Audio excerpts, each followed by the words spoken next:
want to add a few little comments to yesterday's discussion.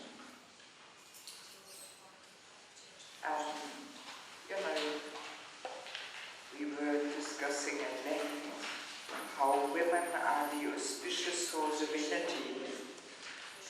So it's interesting to understand that most men, they do intuitively know that they need the support of the women, right? But very often, if they don't deeply understand how, they actually do the wrong thing. They think they will get the support of the women by being popular with them, by pushing them to the front. Yes, I've observed this a lot, you know, because of ignorance of Krishna's system. They do just the opposite.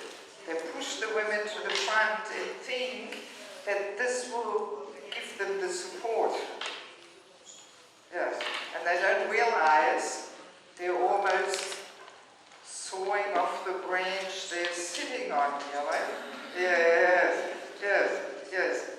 Out of ignorance. I've seen it so many times. Yeah, that's why it is of such great importance that, you know, even though you might have noticed, this course is almost all about women. Right? And you might wonder, well, you know, why do I really have to know this? Well, yes, the men have to deeply understand this knowledge, how Krishna's system is meant to function. Otherwise, out of ignorance, they do the wrong thing. And then, as a result of that, they become weaker. Yes. So, it's not a matter of being popular with the women, you know, and getting the support in such a way. But no, it is by, you know, giving that knowledge that the women have to be the auspicious source of energy. And of course, for men, these topics are not so easy to preach. Right? Maybe you've noticed this meanwhile. Even quite a few Maharajas expressed this to me. They said, thank you that you're preaching these things, because we Maharajas, we men, we can't preach these things. It will be taken as anti-women preaching immediately. You know, that session yesterday, if that would come out of a man's mouth, my God, you know, would not go down very well at all. Another thing is also, you know, we were talking that actually most men do need that feminine energy. Only very Brahminical men don't. So this is another thing we sometimes can observe, that a person maybe wants to remain brahmachari, but he needs that feminine energy somehow, so he's simply stealing it in the name of preaching to women. Yes, this is happening quite a lot. You know, he's preaching to women. Today, one of the topics will be protection of women, where we will discover that it is so built into the tractor, into the man's nature, that he actually wants to give this protection to women. And very often, you know, if a person is not properly situated, he's trying to do all this in the name of preaching. You know, preaching to a lady, really taking care of her, and. So then usually what happens is that, of course, that Mataji feels this, and she thinks, he must be liking me. You know, maybe he wants to marry me. And naturally she gets attached because she feels there's so much, you know, care coming from his side. And women can, in a subtle way, feel this, that somebody is tapping into their energy there. So, and then the classic thing is she goes to the temple president and says, such and such brahmachari, I think he likes me, maybe he wants to marry me. And then the temple president asks him, and he says, what? Forget it. I'm just preaching. I'm a brahmachari. I have no plans to get married. You know, he's almost offended or something. Right? Have you ever come across such a situation? Yes. Yeah, so, well, you know, having this knowledge here now, it makes it very clear why these things are going on, you know, because we are not clear in this principle that most men do need this feminine energy. And very often it's like that some men might just not want to get married just because they don't want to go out and earn money and maintain a family. It's, you know, it's tapasya. And they think, oh, well, let me just stay in the temple, it's nice and cozy here, and I have my roof over my head, and I have prasadam, and why should I go out and work, you know, and maintain a family? But then that need for this feminine energy is not fulfilled, and that's why he's stealing it in a somewhat illegal way, you know, rather than taking responsibility of one lady and having her as his source of energy. You know, he's just trying to make a shortcut, an easy way, cut corners, but that doesn't work. It doesn't give any purification. No, then we are stuck. Right? Yeah, so I simply thought I'd add that just for additional information and comment. Also, just to encourage our ladies, I have really got this experience that if we women just try to apply these principles by putting ourselves below a man, actually we immediately get the result. Immediately. Yes. Usually it's built into the male nature that he will respond in a nice way. A couple of years ago I gave this course in Germany, and there was one Mataji, she works in some office with non-devotees. And she told me she applied these principles at work with her colleagues, non-devotees. And immediately the atmosphere at work became so much nicer, and they were so much nicer to her. Yes, immediately, within 1 or 2 days. Instantly. Also, when I was giving the course just before Kartik in Vrindavan, there was one senior lady from Denmark, she took the course, and her husband was also in Vrindavan. There I gave it only for women. And I know them a little bit because they come to our Scandinavian festival there. So then he came up to me once and said, you know, one thing I want to share with you. My wife and I, we do have such a good relationship, really nice. But I could feel, you know, and I was still giving the course. I was in day number 3 or 4 or something. And he was saying, I could feel. Just after the yesterday session, she slightly changed something. And immediately I felt so encouraged and so inspired. You know? Yeah, he was sharing that. Yeah. And he was again emphasizing, don't get me wrong, we do have a good relationship, but I could feel some difference. And I could feel how much more I was encouraged. You know, so it's just a tiny little adjustment there, you know, just this paradigm shift of just really putting ourselves below, not competing, not trying to prove that we know better and we are right and he's wrong, and. Makes immediately a difference. Immediately. Instantly. That's how powerful this whole Krishna system is, you know, if we just agree to endeavor. Husband immediately feels it and he will react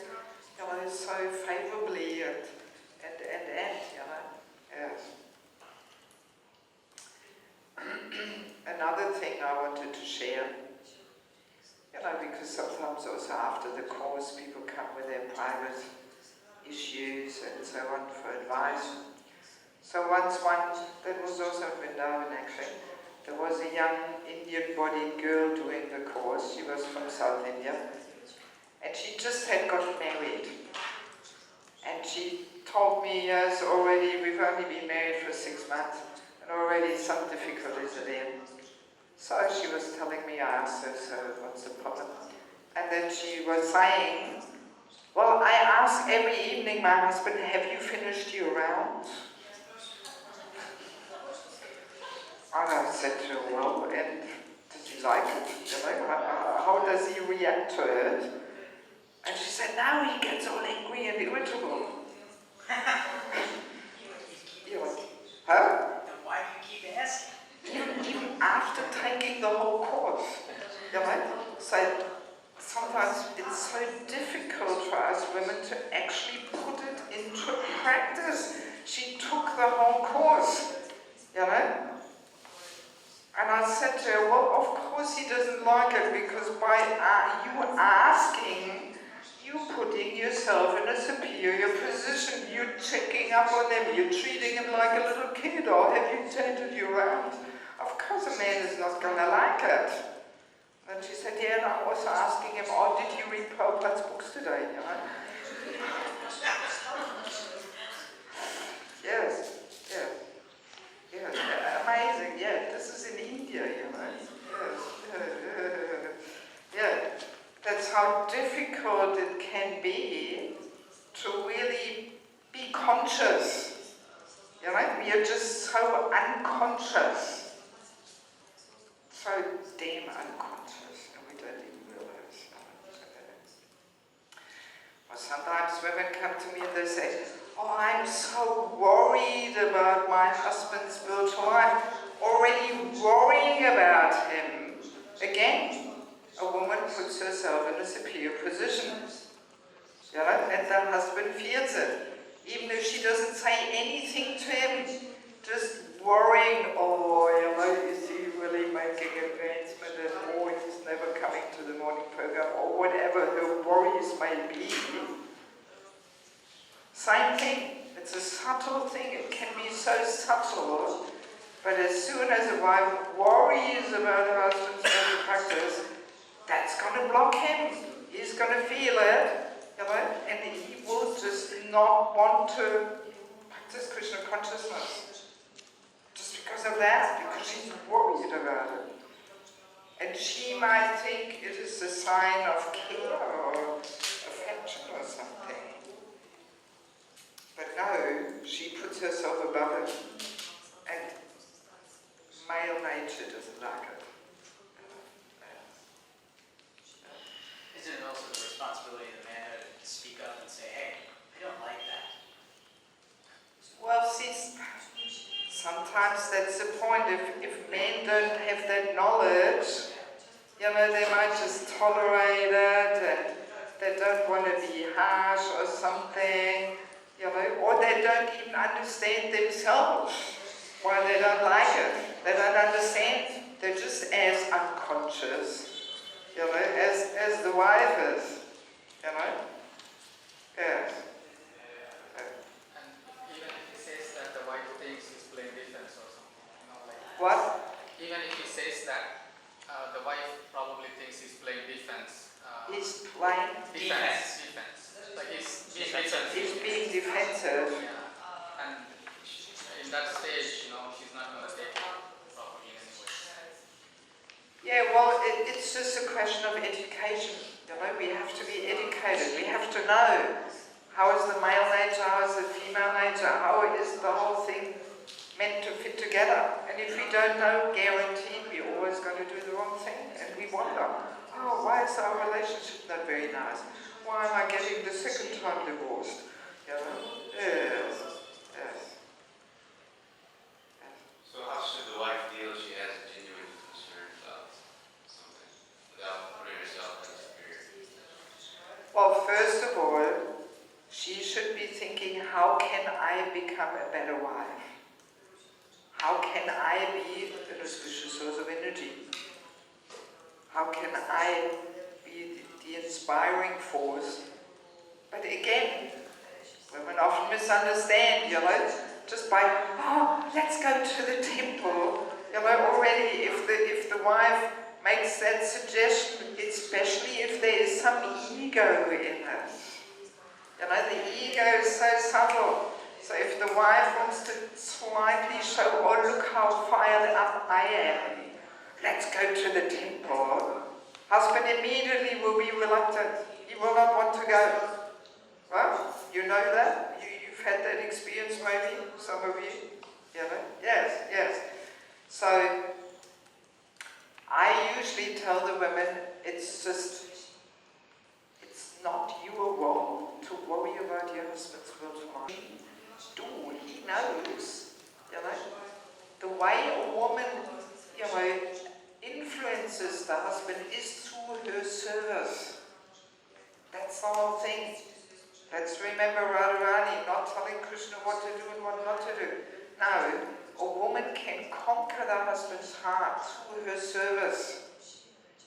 And if she is practicing nicely, then he will want to reciprocate. He will want to do what she wants. And if she wants to go to the temple, then he knows and he will even suggest it. Just to please his wife, because he's so indebted for her service. And if she has really some concern, well, course number one was giving and accepting shelter. So actually, each and every devotee who is serious about making progress should have a mentor, should have a counselor, and she can very carefully maybe give him a hint. But again, if the husband finds out that she is just running to the counselor, there he also will not like it. Yes. That's the thing. He will feel she's not believing in me. She doesn't have trust in my prowess. And it will discourage him. Yesterday I was saying it can go to that point where he even gives up Krishna consciousness just because the wife is blocking. It's such a subtle thing, And it is so, Krishna has designed it like that just to help us women to really give up our false ego. And it's really on all levels, not only in the husband-wife relationship. Like a couple of years ago, I had this example where I blew it, I did the wrong thing. One Prabhupada disciple came up to me, he knew that I was just about to start putting these courses together, So that's a couple of years ago. And he came up to me and he said, Mataji, I heard you give these courses. I have an idea. What you really, and he was giving that with a pretty strong instruction. He was saying what you really should be doing is you should teach the women how to weave their own cloth. And he gave me a whole talk how the women need to weave their own cloth and make their own linen and this and that and this and that.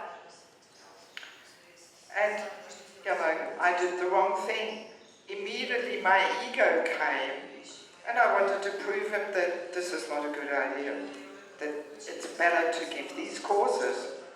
And what happened? We almost ended up in an argument, And then afterwards I was thinking, God, why did I do this? Why didn't I just say, thank you very much, Prabhu, for this idea. I'll think about it. Good, thank you. I could have done that. Wouldn't have cost me anything. Nobody expected that the next day I would teach the women how to weave their cloth. So why not just say, yes, thank you, good idea. I'll think about it. And the whole thing, he would have felt inspired. How did you like my idea? But like that, he was completely, and we almost had a full-on argument, And then afterwards I thought, God, so stupid. Why did I do this? Just ego, nothing else, immediately thought, what a stupid idea, I'm going to have to tell her, that this is stupid, Yeah, but what is it? It's simply false ego, wanting to prove that we know better, So the same thing is going on in married life all the time, and not only in married life, really, it goes on in all our dealings, Yeah, so it's not so easy to really reflect and hang on and to resist that temptation of, following the ego's demands, It really requires introspection and internal work, Anyway,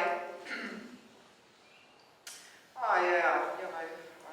collected a few more little things here. Just another interesting little comment. In America, just forget that you're from America. You're not American. You're spirit souls. I take that as a compliment. So in America, 60% of all women over 40 live alone. 60. And they're not very happy, I can tell you that. Yeah. That's the result. The men just run off.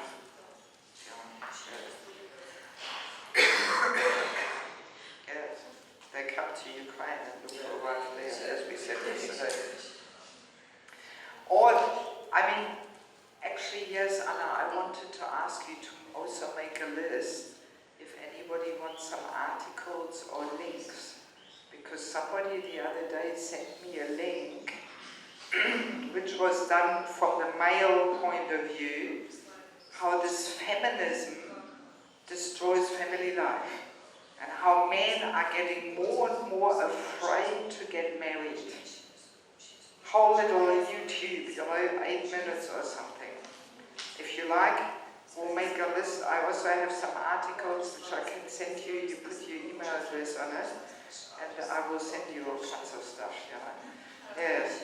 So and I can feel it even amongst devotees, Germany, so many men, they're afraid to get married. They're afraid because they can see it, they can intuitively feel that very easily they just invite so much trouble into their life, Yes, you agree with that. So now maybe you realize, where the problem lies, See it every day. I meant him there at the back behind. Me too. Okay, so I think it's time to move on to day number 3. You've got the sheets in front of you, right? Everybody's got the material? Okay. So, first topic is 2 kinds of beauty.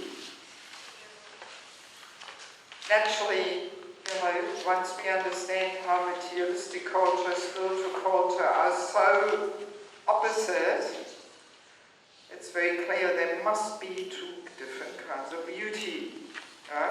We touched upon it already in the first session, going through the fashion and materialistic culture and spiritual culture. Actually, some 12, 15 years ago, I took my mother the first time to India. And she's not really practicing Krishna consciousness, although she's very open and very inquisitive and this and that.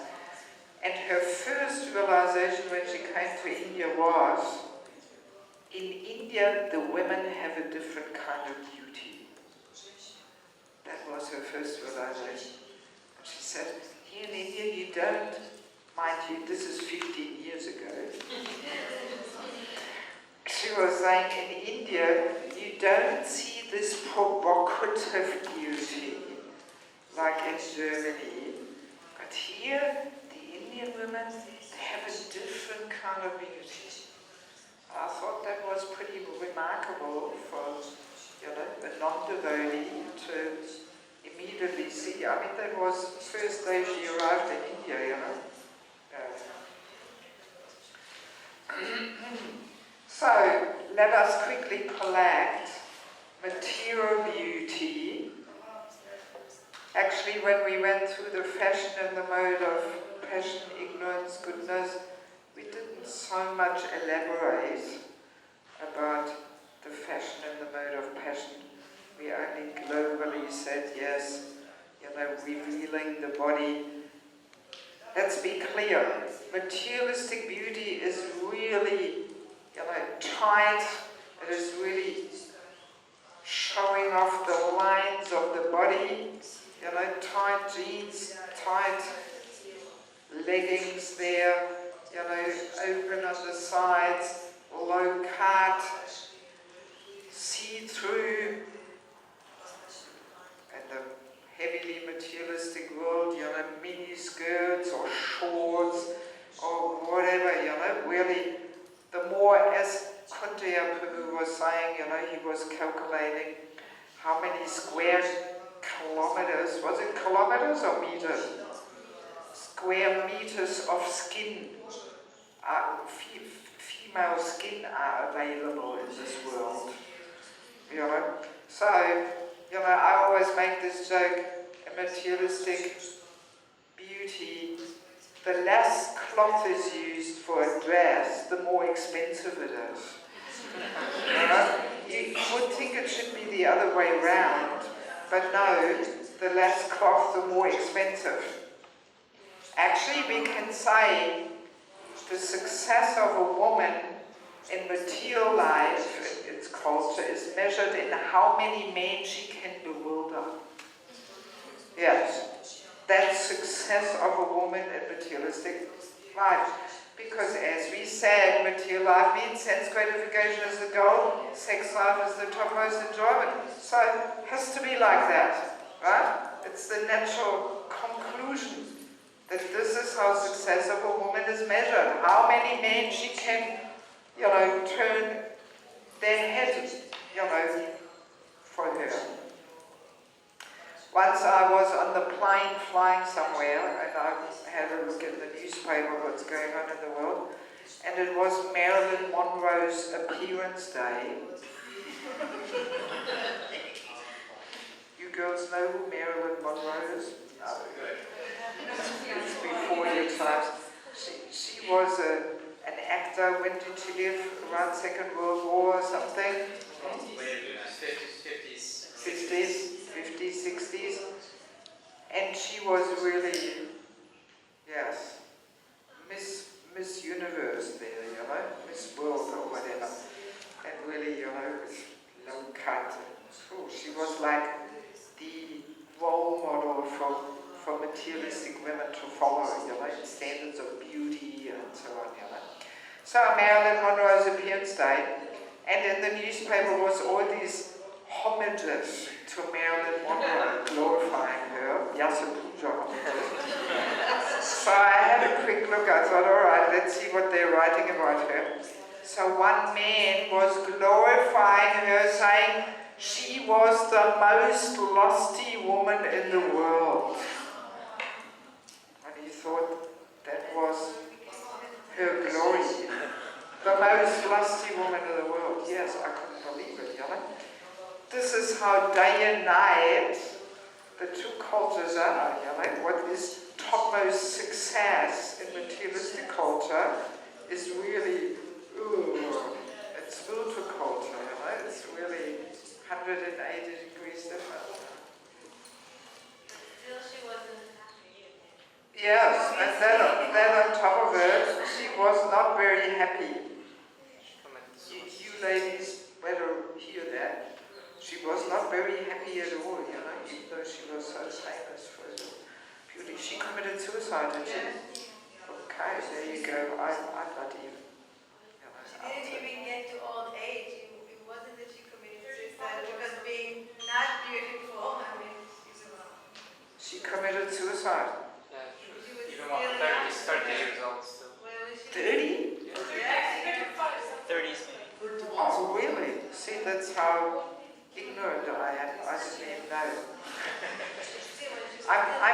just after these girls, they don't know her name. I know her name, but I don't know much more than that, you see. Yeah, well, there you go. So, obviously, beauty and materialistic culture, what is it? You tell me. Any idea? Summarizing what's beauty and materialistic culture? Huh? Yes, revealing the body, simply Stimulating the senses. stimulating lusty desires. Let's get to the point. The senses can be so many things. A nice pakora can also stimulate our senses. But no, this is really feeding the fever of lust. That's what it does. Yes, nothing else. And interestingly, feeding the fever of lusty desires in men as well as in women. Isn't that interesting? Why is it also feeding lusty desires in women? Let me see if the women have anything to say about this. Why is a woman who's all, sexy there, why is that also feeding the lusty desires in us women?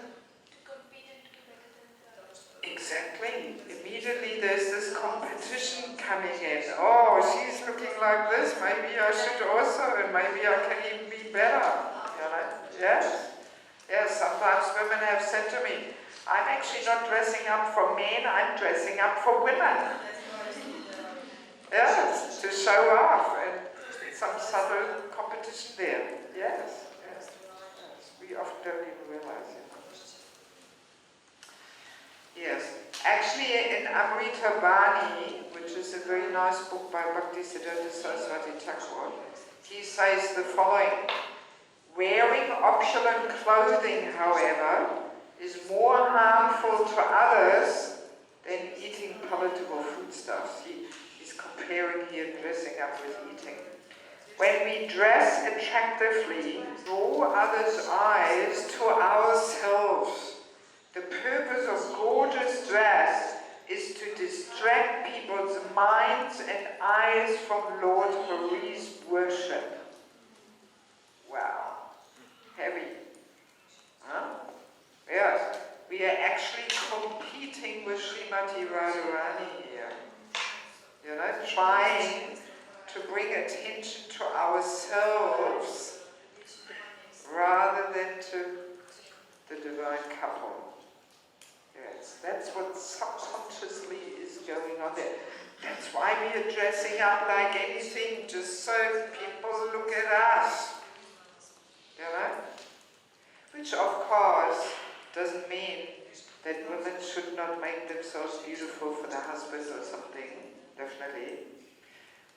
But I remember in South India when we were reading this, I looked into the audience and all the ladies there, they were so nicely dressed. So I said to them, well, here in South India, this is probably not such a problem. And then one lady said, yes, when we go to the temple, but you should come when we have weddings. Yes, right? Yes. So I thought that was interesting that in India still people know, when you go to the temple, you make yourself nice and beautiful as a woman, but you don't overdo it. You don't bring attention to yourself. You subdue a little bit your desire there to be attractive. And it's all very nice and neat and tasteful and stylish, but not over the top. Not competing with Radharani, But then when people go to wedding functions, whole different atmosphere. Then everybody shows off, ooh, my latest sari, go be dressed, whatever it may be, So in India, people still have that understanding of the differences, whereas in most other parts of the world, they actually don't. Very often you see on the Sunday programs in other countries, people, some women are always there who want to look like a deity there with really opulent,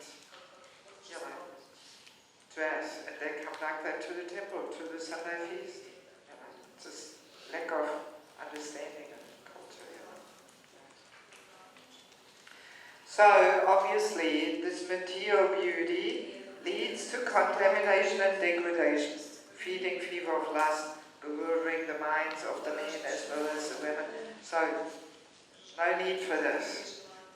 And actually this, I think, it would be so good if this would come more from the Vyasasana, from the men's mouths. You know? Yeah, I mean, Kontaya Prabhu the other day, he was touching upon it, and I thought, thank God, finally a man is talking about this. It was the very first time I ever heard a Bhagavatam speaker addressing this. Yes. I think the men are maybe sometimes a little, insecure and, they're not bold enough to say these things. Yes. But if we women would hear it from the man's mouth, that maybe would sober us up a little bit more, that we realize, well, I better cultivate the spiritual beauty here, When the women realize our men don't fall for this, yes, and that's what Kontaya Prabhu was saying. He was saying, what kind of husband will a woman get when she just displays skin, She will just get a husband who is after skin, So, and how long will that marriage last, How much satisfaction and care will she get from such a marriage, Yeah, so, I was really in ecstasy, thinking, finally somebody is talking about this, But usually it never gets addressed. Never. Yeah, I didn't stay to the very end, I had to go, but no need to discuss it now, we wouldn't have the time. But, the verse was all about it, so he couldn't really escape it. And I was, thinking this is really good. But so often we have verses talking about beauty, and it could be very easily brought out. What is actual beauty,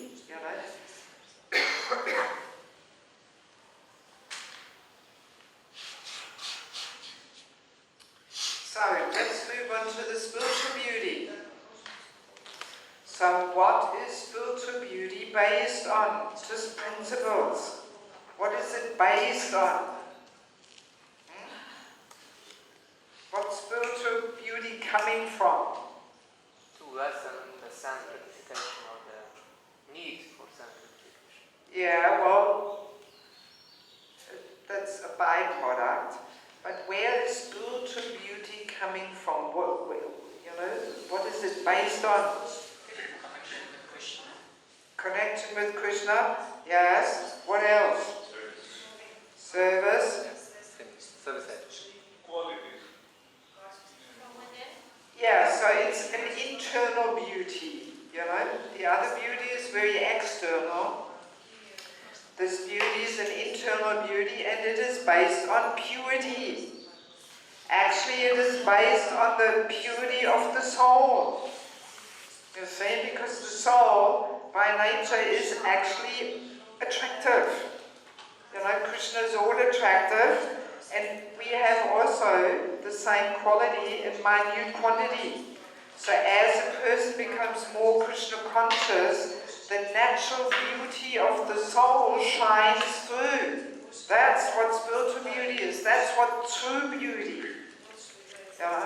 Yes, it's a completely different thing, So it's based on purity, it's based on chastity, and it is based on the beauty of the soul.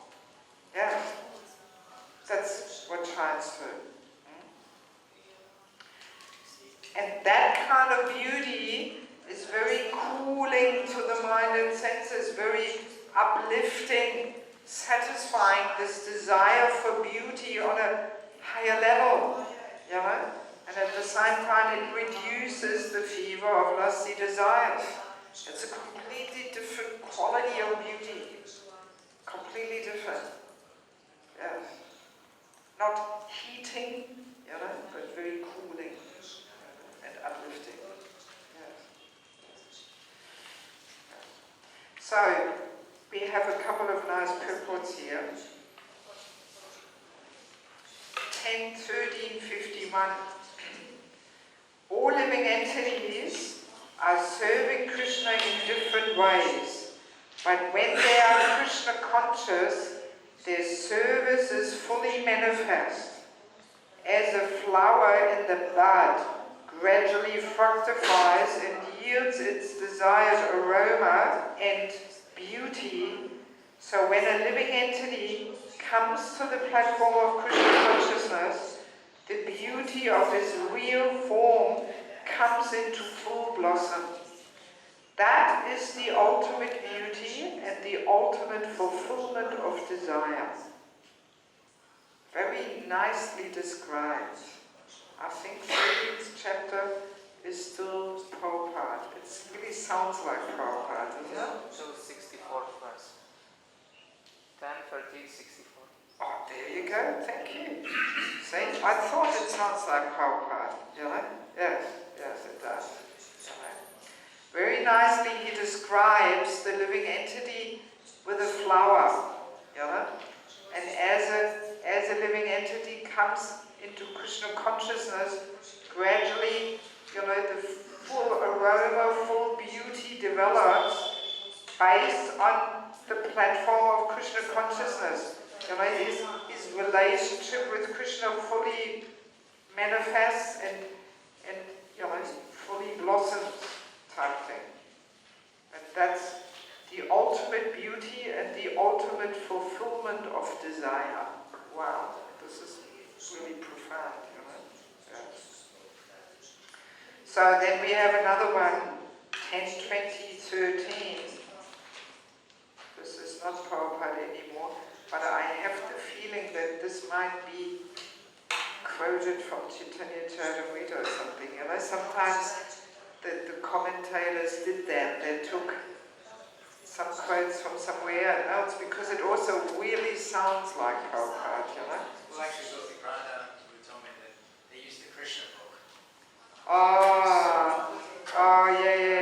Yeah, you listen to this. The verse is, as all creatures of the land and water took advantage of the newly fallen rainwater, their forms became attractive and pleasing, just as a devotee becomes beautiful by engaging in the service of the Supreme Lord. That's the verse. So now the purport. We have practical experience of this with our students in the International Society for Krishna Consciousness. Before becoming students, they were dirty looking, although they had naturally beautiful personal features. But due to having no information of Krishna consciousness, they appeared very dirty and wretched. Since they have taken to Krishna consciousness, their health has improved, and by following the rules and regulations, they have increased their bodily luster. When they are dressed with saffron-colored cloth, with tilak on their foreheads and beads in their hands and on their necks, they look exactly as if they have come directly from Vaikuntha. This sounds also like Prabhupada. It's almost a direct quote from a letter. Is it? Yeah, because I've heard this many times before. It's a very famous one. Okay, good. Yeah, so again, very nicely described how even externally the body changes actually when a person becomes a devotee. Because the external body, the face, is an index of the mind. So just by becoming Krishna conscious, even the external body changes, and the luster increases, and the purity comes out, and the whole person becomes so much more attractive. Yes. Okay, so in that spiritual beauty obviously leads to upliftment of the consciousness, and it brings auspiciousness.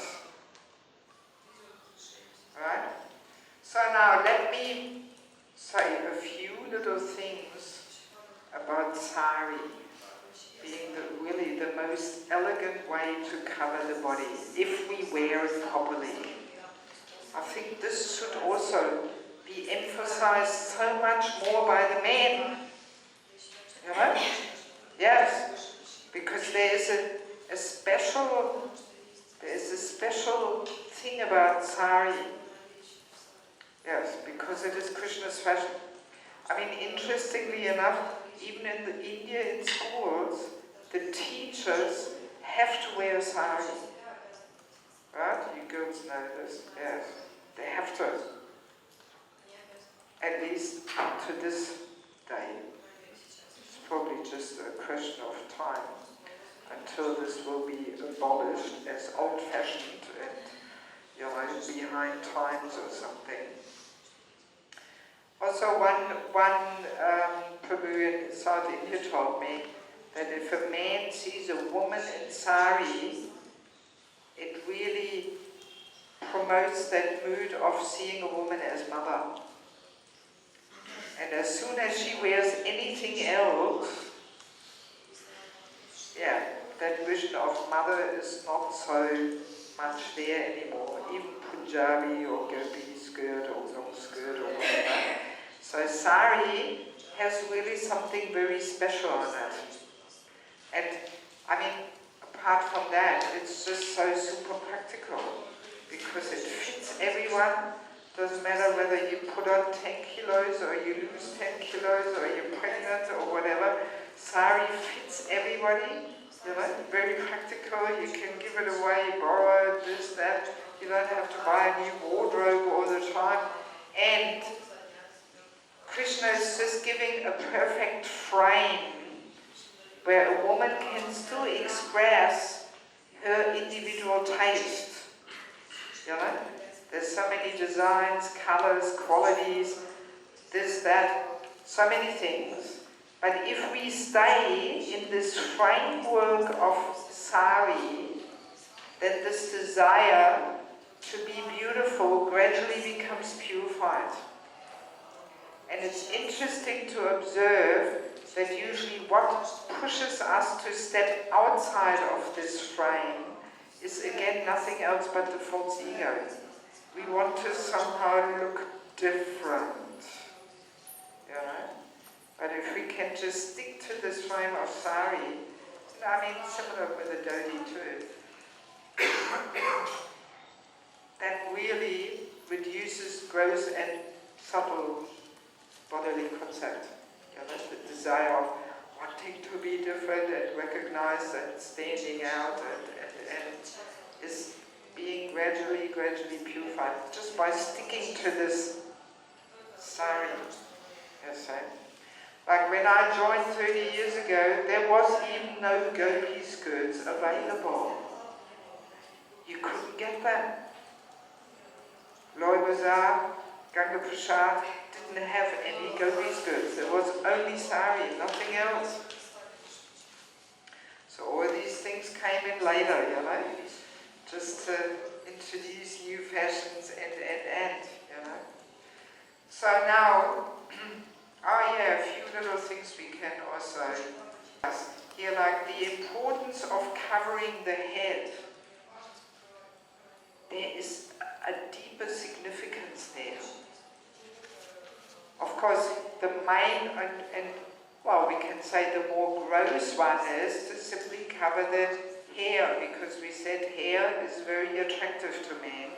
So just to reduce this whole man-woman attraction, women cover their heads so their hair are not so visible. But even when a woman has a shaved head, still she should cover their head. Why? Who can tell me? What else does it do when a woman covers their head?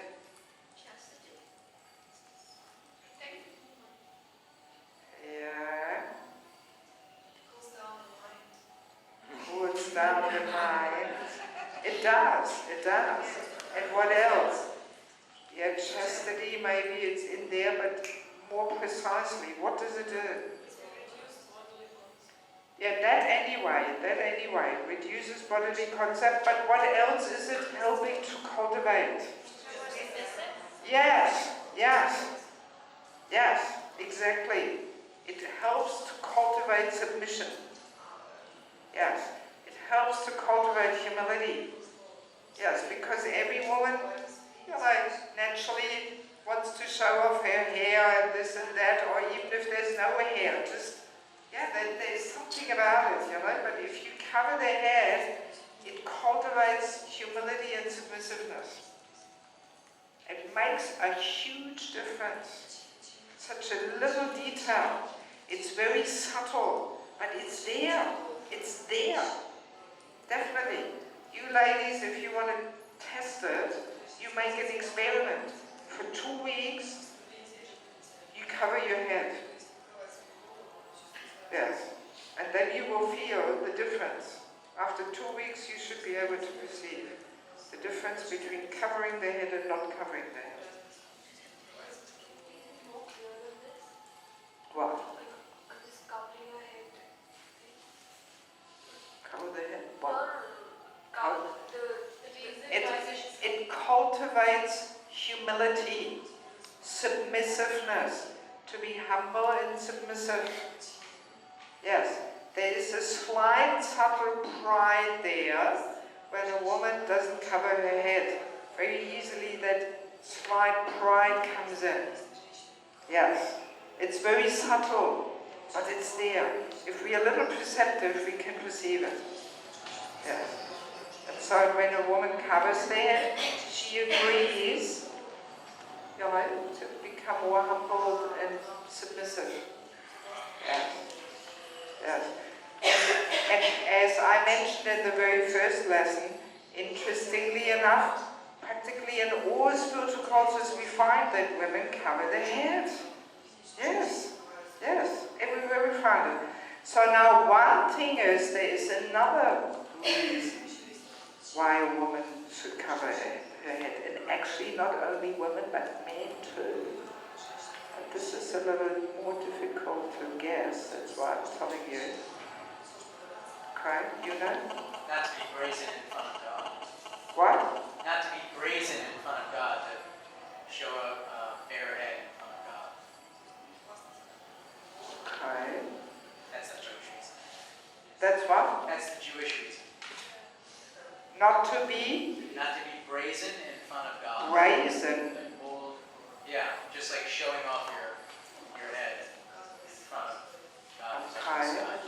Okay. Alright. So I was heading towards a different reason.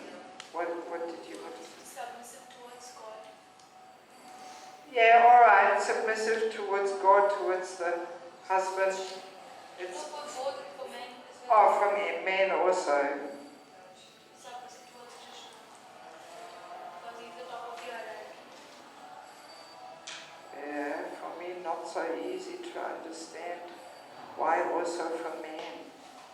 Because as we learned yesterday, Krishna is the top of the hierarchy. Yes. One is below him. Yes. So if both of them cover their heads and both are submissive, then God is the supreme authority always. Krishna But why exactly also for men? I can't quite. Because they have to submit to Krishna just like And that comes out in covering the head, the submission.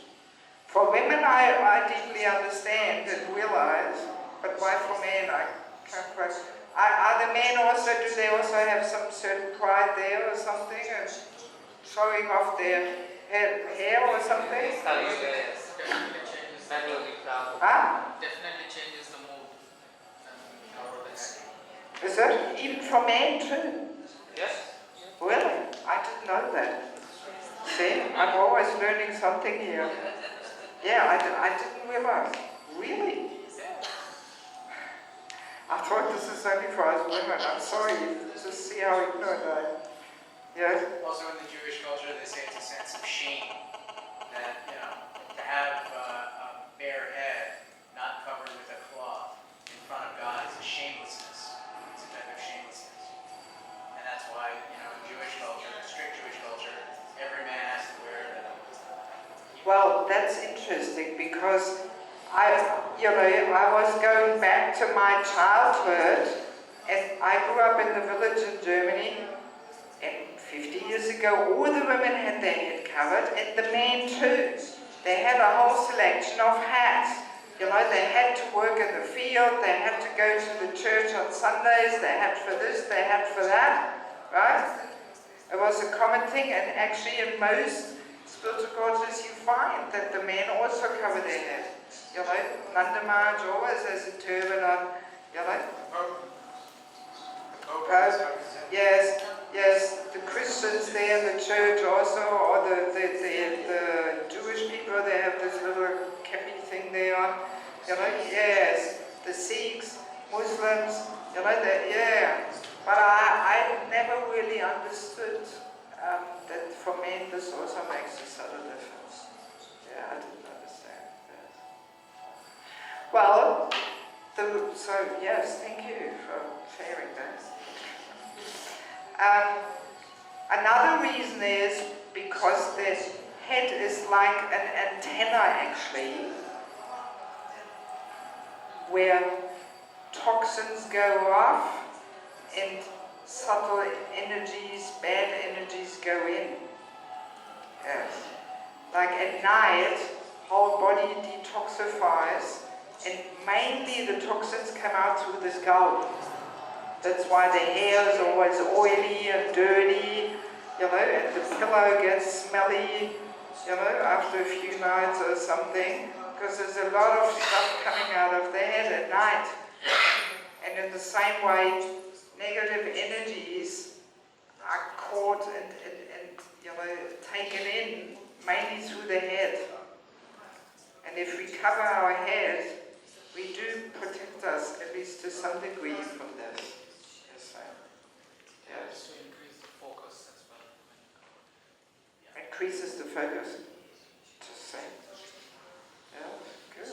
Yeah. And I mean, especially also for the men, not only for the women, but for the men too, the head has been pushed aside because of all the styling of the hair. You know? If people put all kinds of hair creams in and put it like this and that, hat will flatten it all. You know, so that's why today nobody wears a hat anymore, because then they can't do all their amazing formations there, you know. And that's with the men as well as with the women. You know, that really pushed the covering of the head aside. You know? So it's interesting to understand that.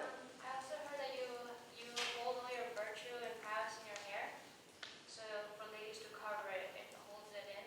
Like that's why Ashwatthama, when they shaved his head, it was such an insult because all his mystic perfection was it hold it in the hair. And also with Bhaktivinoda Thakur, that Babu Baba, for punishment, they shaved him up and all his mystic perfection that because the hair holds it. So then that's why girls cover their head. Yes. Although today I'm not so sure how much people have in their hair. As Kali Yuga is progressing, they don't have any virtues there. But yeah, it's true. It's a good point. Virtually, that's the entire reason for the Sikhs. The Sikhs all wrap up their hair because they say that's where all the power is.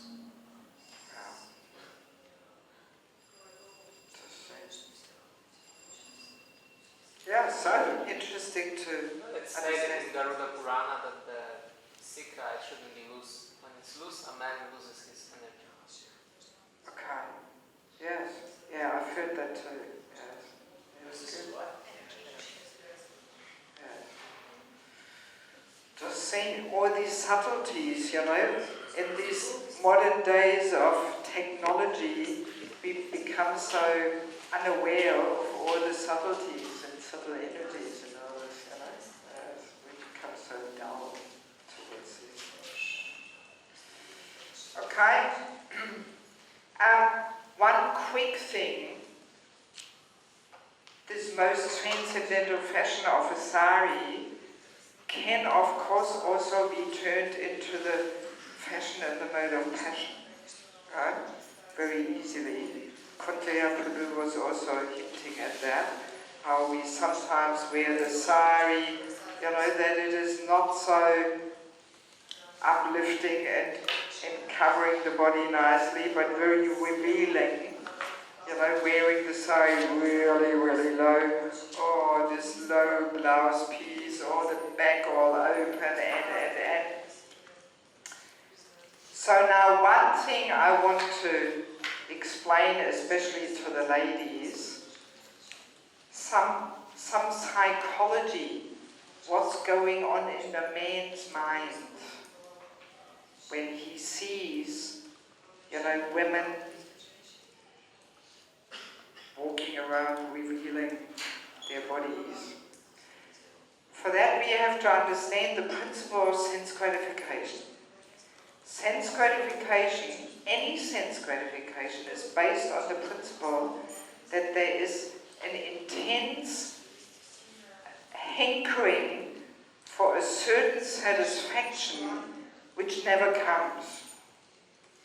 Right? That's the platform of sense gratification. This, you know, intense anticipation of a satisfaction which doesn't come. Like, as an example, we can imagine we planned a holiday in Australia, so we look up on internet, wow, what is Australia like? So many fancy beaches, this, that, a hotel. Oh, the mind dreams up, you know, and you have all these intense anticipations, how you will enjoy there like anything.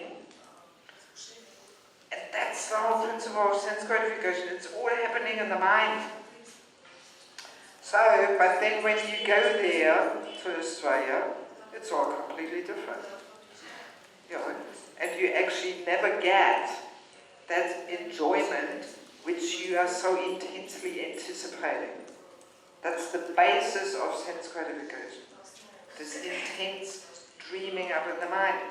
So now, in regards to a woman, when she, let's say she wears a really short skirt, so what goes on in a man's mind? He's thinking, I wonder what is there a little higher. Yes. Over the low blouse piece, what is there a little lower? And that really can drive a man crazy, actually. Yes. One Mataji once told me that her husband said to her, never wear see-through transparent cloth. It drives men crazy. Yes. Because, you know, the mind anticipates intensely to see something which can not yet be seen. Right? You understand my point? Yeah. So, for a man's mind, much more agitating to see a woman who is barely dressed than a woman completely naked. Oh, well, she's naked, everything can be seen, no more excitement there. Yes. Right? Sorry. Well, it's also good for you to understand. So, and the fashion designers, they know this. They study psychology. They study psychology just to find out how to feed lusty desires in people. What a job, to study, you know, in order to entangle people more in lust. Yes. So, and that's why, you know, the fashion becomes like this. You know, the good old-fashioned Punjabi suit, all of a sudden it comes with these tights, and then it's all open on the side up to the waist, you know, and it's all a little top there, and every step a woman walks, ooh, the man can see all the legs right up to the backside yet there, you know. And this is, ooh, this really feeds the fever of lust, you know. Yes, yes. Yes, I mean, sometimes I'm shocked how people walk around these days in India, you know. This is a new thing. Some 5, 6, 7 years ago, this was not seen in India, you know. But it's all coming in. The fashion designers all bring it on the market, you know. Well, same, even in devotional clothes, you know, these trolleys there with a little thread there, tying it up, you know. Right? So man's mind thinks, oh, all I have to do is pull. And who knows what will happen then? Yes, it's subtle, one might not even be conscious of it, but this is subconsciously going on. Yes. Yeah, we have to be clear. So now one thing is, we all know when we offer boga to the deities, we always cover it with a cloth, right? Because we know if somebody looks at the offering with a lustful glance, the offering is contaminated. We cannot actually offer it, right? So now, understanding that, we can only imagine how contaminating it is for a woman to draw the lusty glances upon ourselves. Extremely contaminating. Yes. Very much.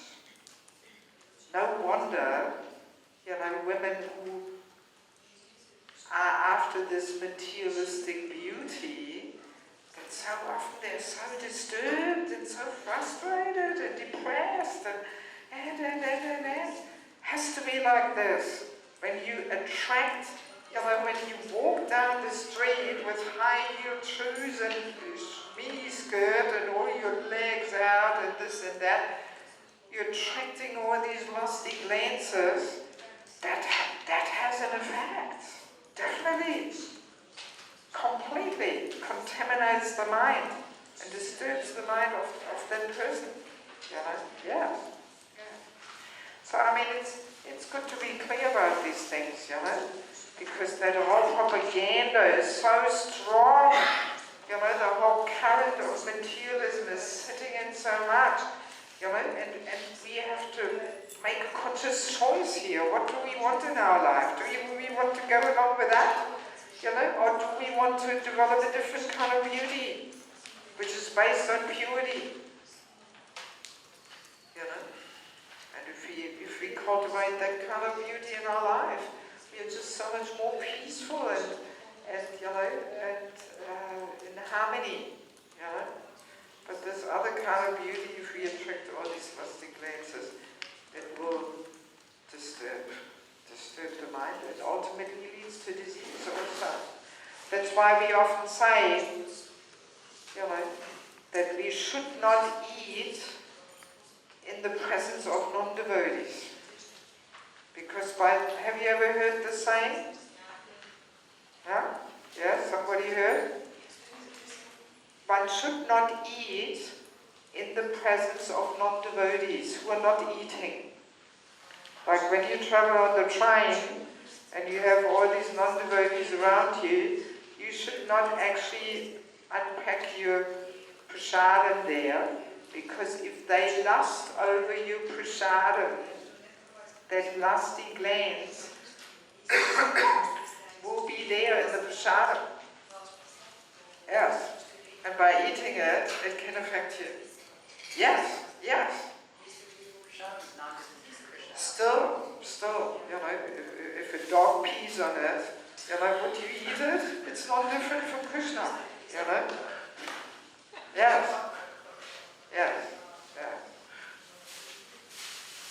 It's like the pure Bhagavatam being touched by the poisonous fangs of a serpent by a professional reciter. It becomes poisonous. One should not hear from a professional reciter. One should not hear from a professional kirtaniya who just thinks for money and recognition. It becomes poisonous. Yes, this is this subtle energy. Consciousness is a subtle energy, but it's factual. It's very powerful.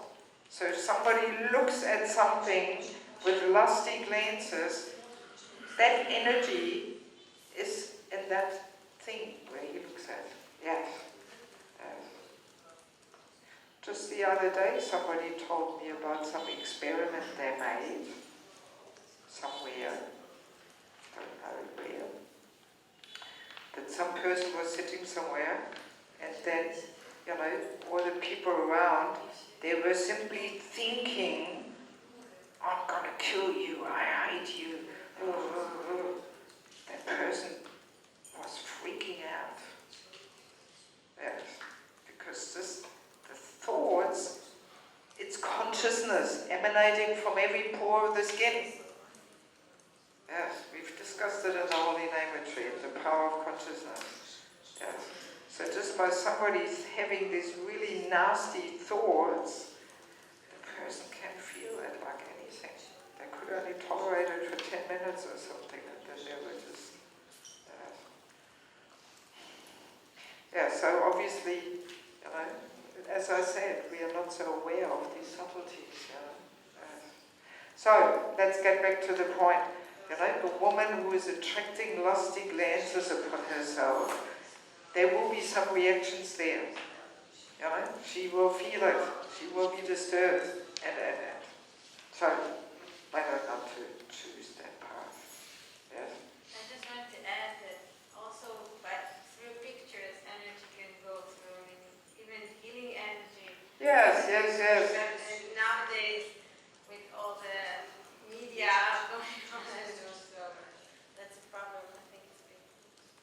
Yeah, there's so many things going on there which we are not even aware of, but yes, we are limited at time, so we better don't get too much into it.